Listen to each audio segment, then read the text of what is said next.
Hello बच्चों, let's read the question. A 1 centimeter long string vibrates with fundamental frequency of 256 Hz. If the length is reduced to 1 by 4 centimeter, keeping the tension unaltered, the new fundamental frequency will be. Okay. तो question में हमें क्या देखे कि long string हमारी fundamental frequency 256 hertz के साथ vibrate कर रही है. 1 सेंटीमीटर लॉन्ग स्ट्रिंग हमें दे रखी है. आगे देखे कि लेंथ को हमने 1 बाय 4 सेंटीमीटर कर दिया, keeping the tension unaltered without changing the tension.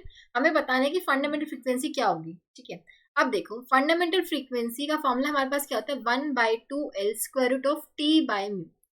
Initially हमें लेंथ दे रखी थी, L1 की वैल्यू हमें गिवन है 1 सेंटीमीटर और फंडामेंटल फ्रीक्वेंसी की वैल्यू गिवन है 256 हर्ट. अब क्वेश्चन में गिवन है कि L2 की वैल्यू हमने कर दी है 1/4 सेंटीमीटर. तो न्यू फंडामेंटल फ्रीक्वेंसी की वैल्यू क्या होगी. अब देखो टेंशन को हमने चेंज नहीं किया है, टी विल बी कांस्टेंट, और जो म्यू है जो लीनियर मास डेंसिटी है it will also be constant for the string. ठीक है, ये वैल्यू भी सेम रहेगी. सो हम बोल सकते हैं कि F will be proportional to 1/L. So हम लिख सकते हैं F1/F2 will be equals to L2/L1. ठीक है, यहाँ से F2 की वैल्यू आ जाएगी F1 इंटू में L1/L2.